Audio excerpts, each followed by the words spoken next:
The phone rang at 2:47 a.m., cutting through the silence of Walter Hayes' bedroom like a scream. At 73, Walter had learned that calls at that hour never brought good news. His arthritic fingers fumbled for the receiver, his heart already racing before he heard the voice on the other end.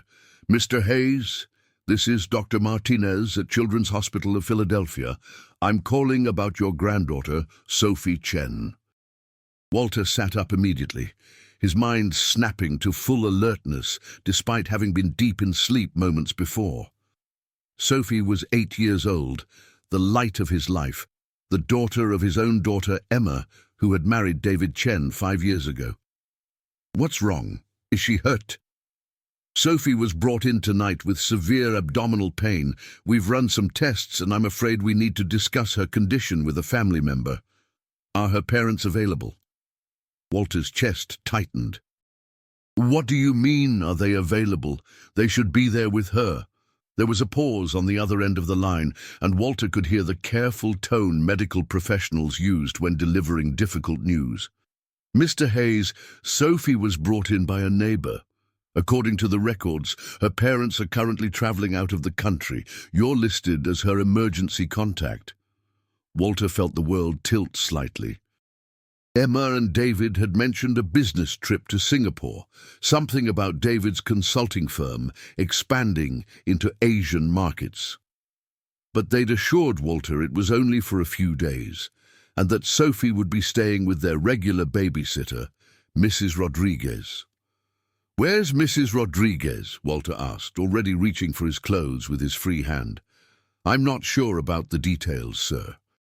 "Sophie was brought in by a neighbor who said the child was crying and calling for help from her apartment. The neighbor used a spare key to check on her and found her in significant distress." Walter closed his eyes, trying to process what he was hearing.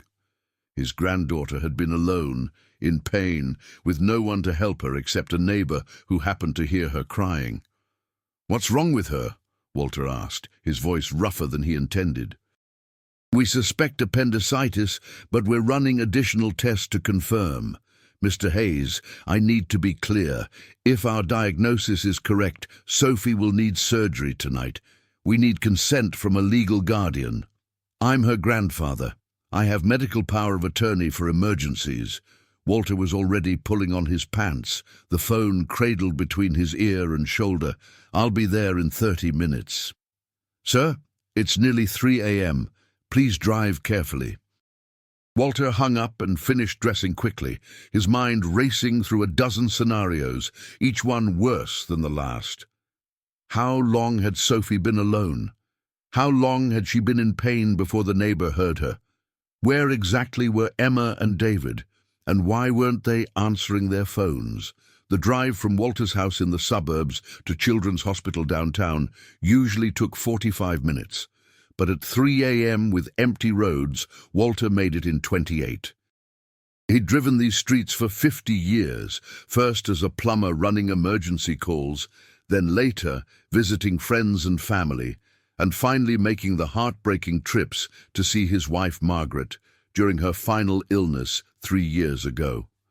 But tonight felt different. Tonight he was driving toward a crisis that would change everything. Children's Hospital of Philadelphia was a sprawling complex of buildings that managed to feel both imposing and welcoming, with colorful murals and child-friendly decorations that couldn't quite mask the underlying seriousness of the medical work happening within its walls.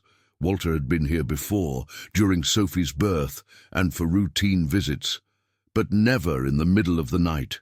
Never with emergency lights casting harsh shadows across the parking lot.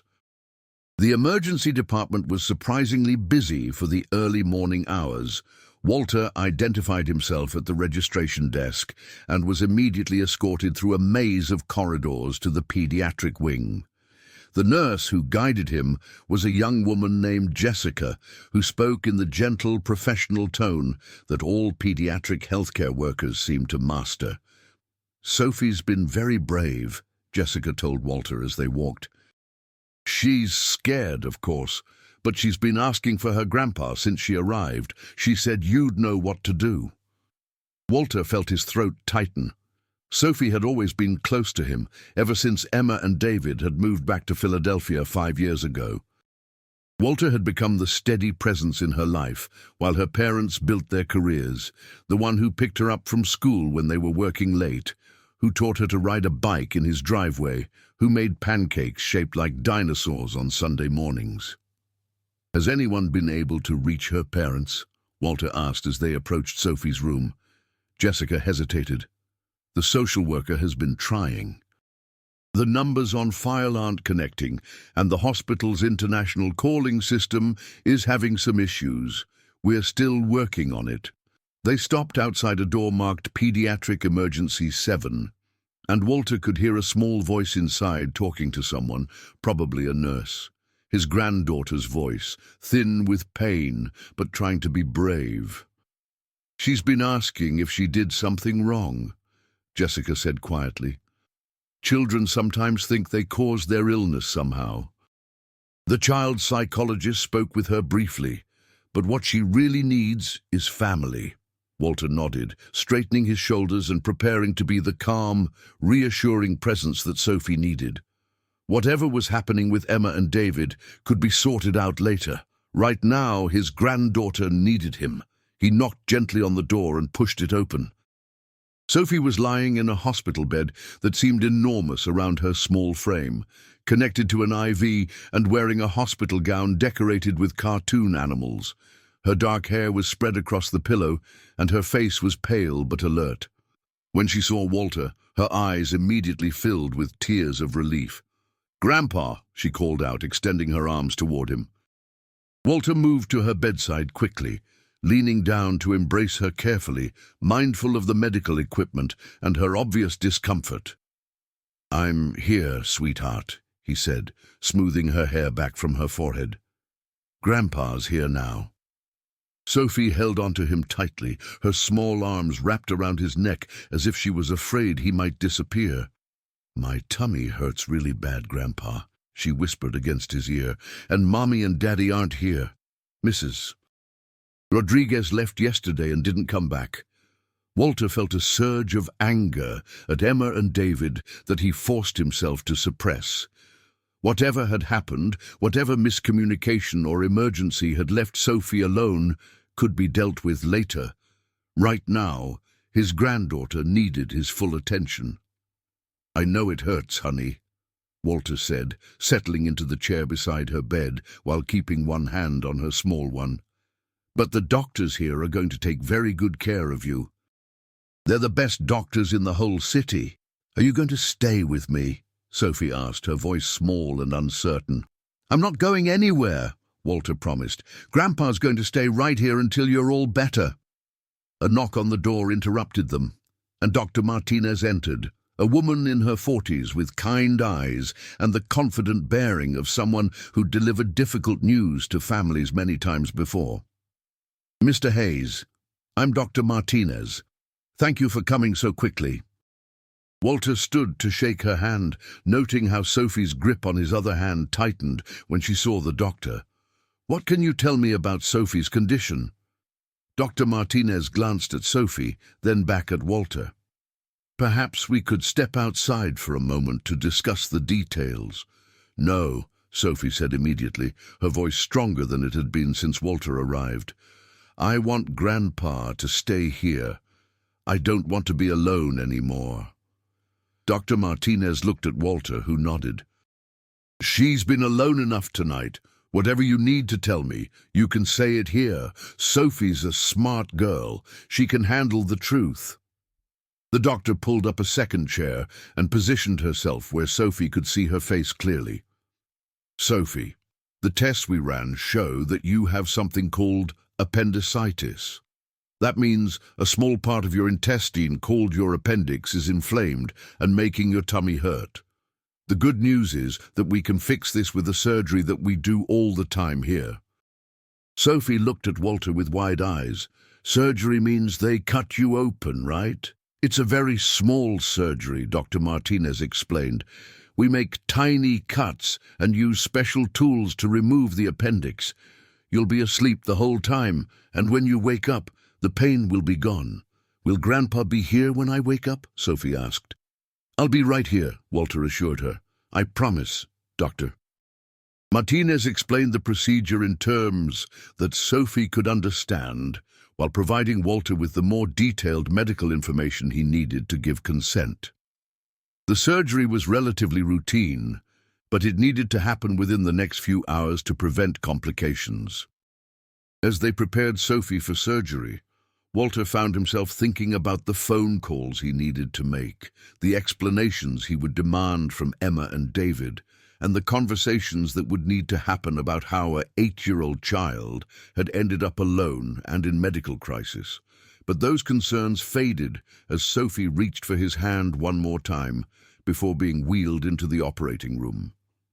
"Grandpa," she said, her voice drowsy from the pre-surgery medication, "when this is over, can I come stay with you for a while?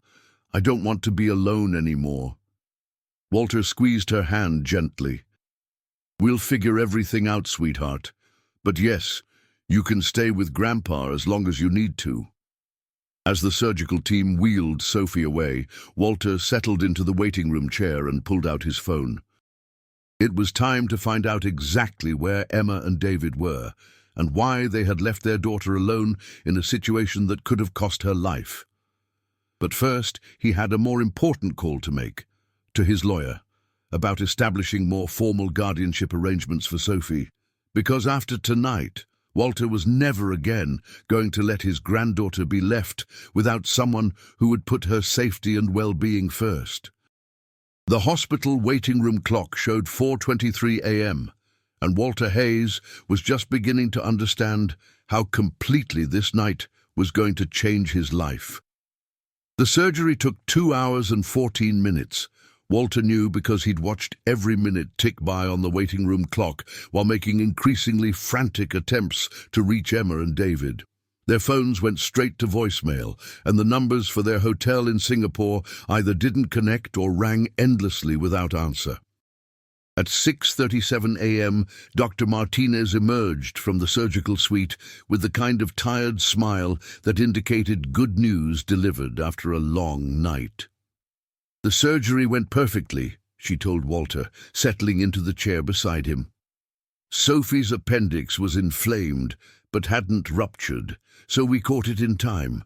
She'll need a few days of recovery, but she should be back to normal activities within 2 weeks. Walter felt the tension he'd been carrying in his shoulders finally begin to ease. "When can I see her?" "She's in recovery now, still waking up from the anesthesia. Another 30 minutes or so." Dr. Martinez studied Walter's face with the practiced eye of someone who'd seen families in crisis many times. "Mr. Hayes, I have to ask, have you been able to reach Sophie's parents?" Walter shook his head, frustration evident in his voice. "Something's wrong. Emma would never ignore calls about Sophie, especially from the hospital. And David, whatever his faults, he loves that little girl. The social worker assigned to Sophie's case would like to speak with you when you're ready. There are some questions about the circumstances that brought Sophie here." Walter nodded grimly. He'd been expecting this conversation. 20 minutes later, Walter was sitting across from Linda Morrison, a social worker in her 50s who had the no-nonsense demeanor of someone who'd seen too many cases of children being let down by the adults responsible for their care. "Mr. Hayes, I need to understand what happened last night. According to the neighbor who brought Sophie in, she was alone in the apartment for at least 12 hours, possibly longer." Walter felt his stomach clench. 12 hours? Mrs. Patterson, that's the neighbor, said she heard Sophie crying around midnight and assumed the babysitter was handling it. But when the crying continued for over an hour, she used her spare key to check on the child. She found Sophie alone, in severe pain, with no adult supervision. Where was Mrs. Rodriguez? She was supposed to be staying with Sophie. Linda consulted her notes. According to Sophie, Mrs. Rodriguez left yesterday afternoon and said she would be back later. The child waited all evening, made herself a peanut butter sandwich for dinner, and went to bed, hoping the babysitter would return. When she woke up in pain around midnight, she was still alone. Walter closed his eyes, trying to control his anger. Emma told me Mrs. Rodriguez was staying the whole time they were away. Mr. Hayes, I have to ask, is this the first time something like this has happened? Walter considered the question carefully. Over the past year, he'd noticed that Emma and David seemed increasingly focused on their careers, often calling at the last minute to ask if he could pick up Sophie from school or keep her for the weekend because of unexpected work commitments. But this level of negligence was something entirely different. Not like this, Walter said finally. They've been working a lot, but I've never known them to leave Sophie completely alone. Linda made notes on her tablet. We'll need to speak with the parents when they return, obviously. In the meantime, Sophie has expressed a strong preference to stay with you rather than being placed in temporary care. Of course she can stay with me. I'm her grandfather. The situation is a bit more complicated than that, Linda said gently. Given the circumstances of how Sophie was found, Child Protective Services will need to investigate before we can make any permanent arrangements. Walter felt the ground shifting beneath him. Are you saying you might take Sophie away from her family?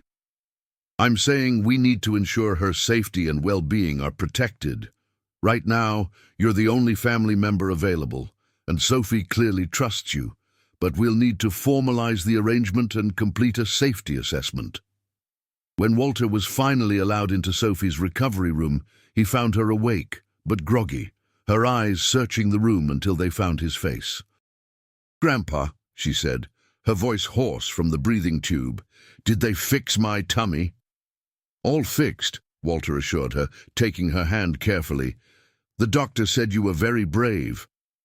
Sophie was quiet for a moment, then looked at Walter with eyes that seemed older than her 8 years.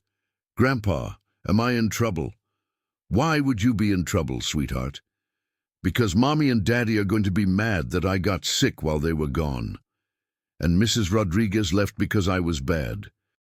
Walter felt his heart break a little. "Sophie, honey, you weren't bad. You got sick and that's not your fault. Sometimes our bodies just need help from doctors and that's okay.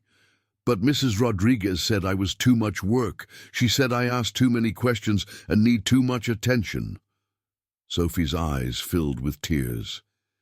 "She said that's why Mommy and Daddy go away so much, because I'm too much trouble." Woo. Walter had to take a deep breath before responding, fighting the urge to say what he really thought about Mrs. Rodriguez and her employers. "Sophie, I want you to listen to me very carefully. You are not too much trouble. You are not bad. You are a wonderful, smart, curious little girl, and anyone who gets to take care of you is lucky. Do you understand me?" Sophie nodded, but Walter could see the doubt in her eyes, doubt that had clearly been planted by adults who should have been building her confidence instead of tearing it down. Over the next few hours, as Sophie slept and recovered, Walter made phone calls that gradually revealed the full scope of what had happened. Mrs. Rodriguez, when he finally reached her, was defensive and dismissive. "The child is very demanding," she said in accented English. "Always wanting stories, wanting help with homework, wanting to talk. I have other jobs, other families who are easier." "So you just left an 8-year-old alone?" "I told her I would be back. I had another job that paid better. The parents, they don't pay enough for so much work." Walter hung up before he said something he would regret. His next call was to the hotel in Singapore, where Emma and David were supposedly staying. After being transferred through multiple departments, he finally learned that Mr. and Mrs. Chen had checked out 3 days ago, a full day before Sophie's medical emergency. The hotel clerk was able to provide information about their departure. They had extended their stay and were now traveling to several other cities for business meetings. No, they hadn't left contact information for emergencies. Walter sat in the hospital room, watching Sophie sleep, and realized that his daughter and son-in-law hadn't just made a mistake or suffered a communication breakdown. They had effectively abandoned their child, leaving her with inadequate care while extending their business trip without ensuring her safety. His phone finally rang at 2 p.m. Emma's name appeared on the screen, and Walter answered on the first ring. "Dad, I just got your messages." "What's wrong? Is Sophie okay?" "Where are you, Emma?" Walter asked, his voice carefully controlled. "We're in Bangkok. David had an unexpected opportunity to meet with some potential clients, so we extended the trip." "Why? What happened?" Walter closed his eyes, trying to find the right words to explain to his daughter that her child had nearly died while she was networking halfway around the world. "Sophie had emergency surgery last night for appendicitis. She's okay now, but Emma, she was alone. Mrs. Rodriguez left her alone for at least 12 hours. The silence on the other end of the line stretched so long that Walter wondered if the call had been dropped. "That's impossible," Emma said finally. "Mrs. Rodriguez was supposed to stay the whole time. I paid her extra. She left yesterday afternoon to take another job that paid better. Sophie was alone, in pain, and if it wasn't for a neighbor who heard her crying, she could have died." Another long silence. "We're coming home," Emma said, her voice shaky. "We'll catch the next flight." "That might not be soon enough," Walter said. "Child Protective Services is involved now. They want to know how an 8-year-old ended up alone and in medical crisis." "Oh, God," Emma whispered. "Dad, we didn't know. Mrs. Rodriguez said everything was fine when we checked in with her." "Numbi, when was the last time you actually spoke to Sophie?" Yet another silence, and Walter knew the answer before Emma spoke. 2 days ago. But we've been so busy, and the time difference." Walter looked at his granddaughter, sleeping peacefully for the first time in days, and made a decision that would change all their lives. "Emma, Sophie is going to stay with me when she's discharged, at least until this situation is resolved and we can be sure it won't happen again." "Dad, you don't understand the pressure we're under with the business." "No, Emma, you don't understand. Your daughter almost died because you prioritized business over her safety. Until you can convince me and Child Protective Services that Sophie's well-being comes first, she's staying with me." For the first time since the crisis began, Walter felt like he was doing exactly what needed to be done. Sophie stirred in her sleep, and Walter gently smoothed her hair back from her forehead. His granddaughter was safe, and he was going to make sure she stayed that way. Emma and David arrived back in Philadelphia 36 hours later, exhausted from emergency flights and layovers, and found Walter sitting beside Sophie's hospital bed reading Charlotte's Web aloud while she followed along in her own copy. Sophie looked up when her parents entered the room, and Walter watched his granddaughter's face carefully. Instead of the joy he expected to see, Sophie's expression was guarded, almost wary. "Hi, Mommy. Hi, Daddy," she said quietly, not moving from her position curled up against Walter's side. Emma rushed to the bed, tears streaming down her face as she tried to embrace Sophie, who submitted to the hug but didn't return it with her usual enthusiasm. "Oh, sweetheart, I'm so sorry," Emma sobbed. "We came as soon as we could. Are you okay? Does it hurt?" "I'm better now," Sophie said simply. "Grandpa took care of me." David stood awkwardly at the foot of the bed, his usually perfect business attire wrinkled from travel, his face showing the strain of 30 hours of international flights and growing panic. "Sophie, honey, we didn't know Mrs. Rodriguez had left. If we had known—" "You didn't call me," Sophie said, her 8-year-old voice carrying an accusation that made both parents flinch. "I waited for you to call, but you didn't." Walter set down the book and watched this reunion with growing unease. Instead of addressing Sophie's very legitimate hurt, Emma and David were focused on justifying their actions and managing their own guilt. "Sweetheart, we were in meetings," And the time difference made it complicated, Emma said. But we were thinking about you the whole time. Sophie looked at her mother with the devastating honesty that only children possess. If you were thinking about me, why didn't you make sure I wasn't alone? Before Emma could respond, Linda Morrison entered the room with a man Walter hadn't met, a tall, serious-looking individual in his 40s who introduced himself as Detective Ray Kowalski. Mr. and Mrs. Chen, I'm glad you could join us, Linda said with professional courtesy that didn't quite mask her disapproval. We need to discuss Sophie's care arrangements. I don't understand why police are involved, David said immediately. This was a miscommunication with the babysitter, not a crime.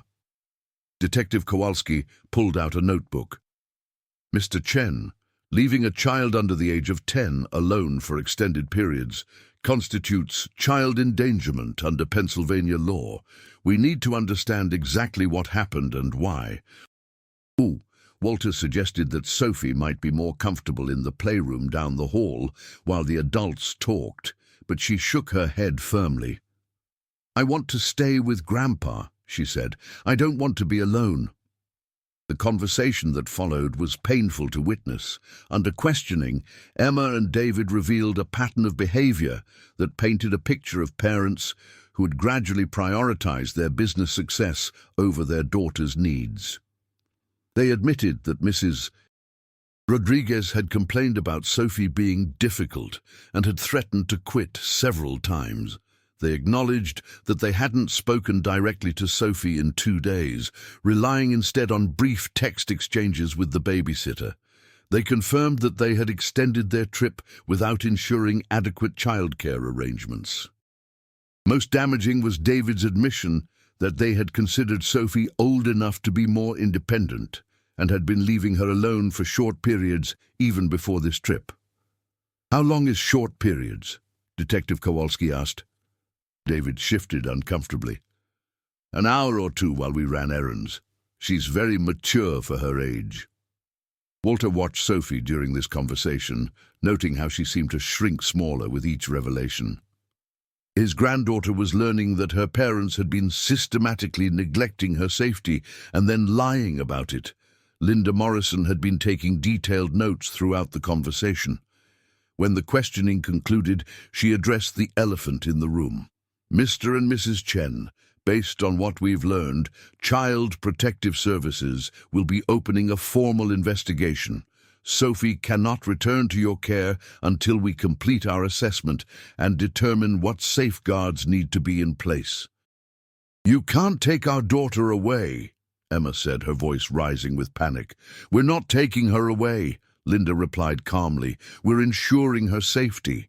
Sophie has expressed a strong preference to stay with her grandfather, and Mr. Hayes has agreed to provide care during the investigation period. Walter had been prepared for this moment, having spent the previous day meeting with family court lawyers and social workers to understand his options. I've already filed for temporary guardianship, he told Emma and David. The court has scheduled an emergency hearing for tomorrow morning. David's face flushed with anger. You're trying to steal our daughter. I'm trying to protect her, Walter replied evenly. Something you apparently couldn't be bothered to do. The argument that followed was intense but brief, ended by Sophie herself. Stop yelling, she said quietly, but her voice cut through the adult conflict like a knife. I'm not going home with you. Everyone turned to look at the 8-year-old girl who had just delivered a verdict that would reshape her family. Sophie, honey, you don't mean that, Emma said desperately. Yes, I do. Sophie's voice was steady, but tears were running down her cheeks. You left me alone. My tummy hurt really bad, and you weren't here. Mrs. Rodriguez said you didn't want to be bothered with me. That's not true, David said quickly. Then why didn't you call me? Why didn't you make sure someone was taking care of me? Sophie's questions hung in the air like accusations. Grandpa came when I needed him. Grandpa stayed with me. Grandpa didn't leave. Walter felt his heart breaking for all of them, for Sophie, who was learning that the adults she trusted most had failed her. For Emma, who was realizing the full cost of her choices, and even for David, who clearly loved his daughter, but had somehow convinced himself that providing financially was the same as providing care. The next 24 hours were a whirlwind of legal proceedings, psychological evaluations, and family meetings that would determine Sophie's immediate future. Walter's temporary guardianship was approved, largely based on Sophie's own testimony to the family court judge about feeling unsafe in her parents' care.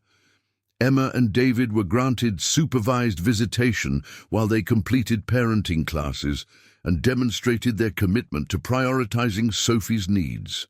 The investigation would continue for 6 months, with regular check-ins and evaluations. But the most significant conversation happened that evening, when Walter was helping Sophie settle into the bedroom at his house that had been hers whenever she visited, now converted into her permanent space. "Grandpa," Sophie said as he tucked her into bed, "do you think Mommy and Daddy love me?" Walter sat on the edge of the bed, choosing his words carefully. "I think they love you very much, sweetheart. But sometimes adults make mistakes, even when they love someone. They forgot that loving you means making sure you're safe and cared for. Will they learn how to do better?" "I hope so, Sophie. They're going to have to prove that they can put you first before you can go back to living with them." Sophie was quiet for a moment, then reached for Walter's hand. "Grandpa, what I started to tell you at the hospital, when I was scared, I wanted to say that I love you, and that you're the only one who never leaves me alone." Walter squeezed her small hand gently. "I love you too, sweetheart, and I promise you, as long as I'm alive, you'll never be alone again." As Sophie drifted off to sleep in her new bedroom, Walter sat in his living room and reflected on how completely his life had changed in just a few days. He'd gone from being a doting grandfather to being a full-time guardian, responsible for raising an 8-year-old girl whose trust in her parents had been shattered. But watching Sophie smile genuinely for the first time since her surgery, seeing her relax into the security of a home where she knew she was truly wanted and protected, Walter knew he'd made the right choice. Emma and David would have to prove they deserved to have their daughter back.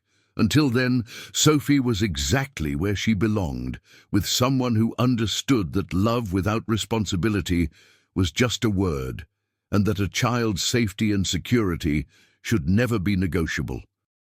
The phone rang, Emma calling for the 3rd time that evening to check on Sophie. Walter answered, knowing this would be the first of many difficult conversations as they all learned to navigate their new reality. Some families are born, Walter thought as he prepared to mediate between his daughter's guilt and his granddaughter's need for stability. Others are built by the choices people make when it matters most.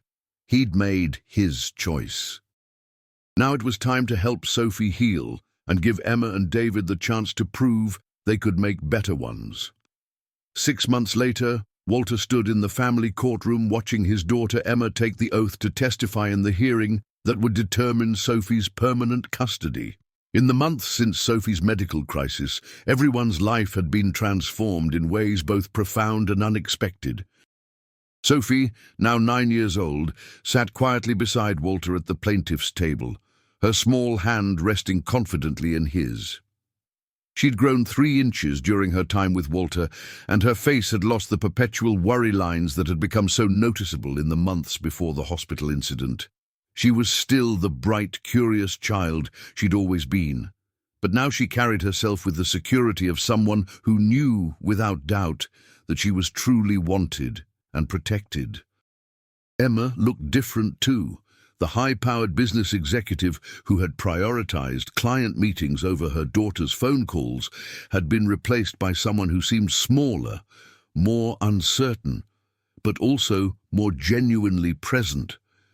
She'd completed the court-mandated parenting classes, attended weekly therapy sessions, and had spent the past 6 months learning hard lessons about the difference between providing for a child and actually caring for one.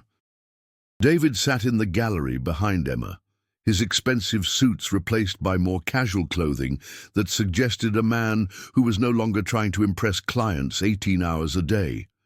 His consulting firm had suffered during his extended focus on family issues, but he'd told Walter he was finally beginning to understand what really mattered. The hearing was technically about determining permanent custody arrangements for Sophie, but Walter knew it was really about whether Emma and David had learned enough about being parents to deserve a second chance. Judge Patricia Williams, a stern woman in her 60s who specialized in family law, had been following Sophie's case from the beginning. She'd made it clear during previous hearings that her primary concern was Sophie's well-being, not the convenience or desires of the adults involved. "Mrs. Chen," Judge Williams said as Emma approached the witness stand, "you understand that this hearing will determine whether your daughter returns to your custody, remains with her grandfather, or receives some alternative custody arrangement." "Yes, Your Honor," Emma replied, her voice steadier than Walter had expected. "In your own words, please explain to the court what led to the circumstances that brought Sophie to the hospital 6 months ago." Emma took a deep breath before responding. "Your Honor, I convinced myself that being a good mother meant providing financially for my daughter. David and I were building our business, and we told ourselves that working long hours and traveling for clients was how we showed love, by securing Sophie's future." She paused, and Walter could see her struggling with emotions that were clearly still raw. "We hired Mrs. Rodriguez to care for Sophie when we traveled, but we didn't verify that she would actually stay with Sophie the entire time. We didn't call Sophie directly because we didn't want to bother her if she was sleeping or busy with homework. We convinced ourselves that checking in with the babysitter was the same as checking in with our daughter." Judge Williams leaned forward slightly. "Mrs. Chen, your daughter was alone for at least 12 hours while experiencing a medical emergency that could have been fatal. How do you explain such a catastrophic failure of parental responsibility?" Walter watched Emma's face crumple slightly before she composed herself. "Your Honor, there is no explanation that makes what we did acceptable. We failed our daughter completely. We prioritized our business success over her safety, and we nearly lost her because of it." Emma's voice strengthened as she continued. "The therapy I've been attending has helped me understand that I was repeating patterns from my own childhood, when my parents worked constantly and I was often left to take care of myself. I thought I was being a strong, independent woman by building a career, but I was actually abandoning my daughter the same way I felt abandoned." The testimony continued for an hour, with Emma detailing the changes she'd made over the past 6 months. She'd restructured her business to eliminate most travel. She'd established daily phone calls with Sophie and weekly in-person visits that focused entirely on their relationship rather than logistics. She'd learned to cook meals from scratch, help with homework, and most importantly, to listen when Sophie talked about her day, her fears, and her dreams. "Mrs. Chen," Judge Williams asked, "what makes you believe you can be a better parent now than you were 6 months ago?" Emma looked directly at Sophie before answering. "Your Honor, 6 months ago, I thought love was something you provided through financial security and opportunities. I've learned that love is presence, attention, and making your child feel like they're the most important thing in your world. Because they should be." Nazi. When it was David's turn to testify, he was equally direct about his failures and the changes he'd made.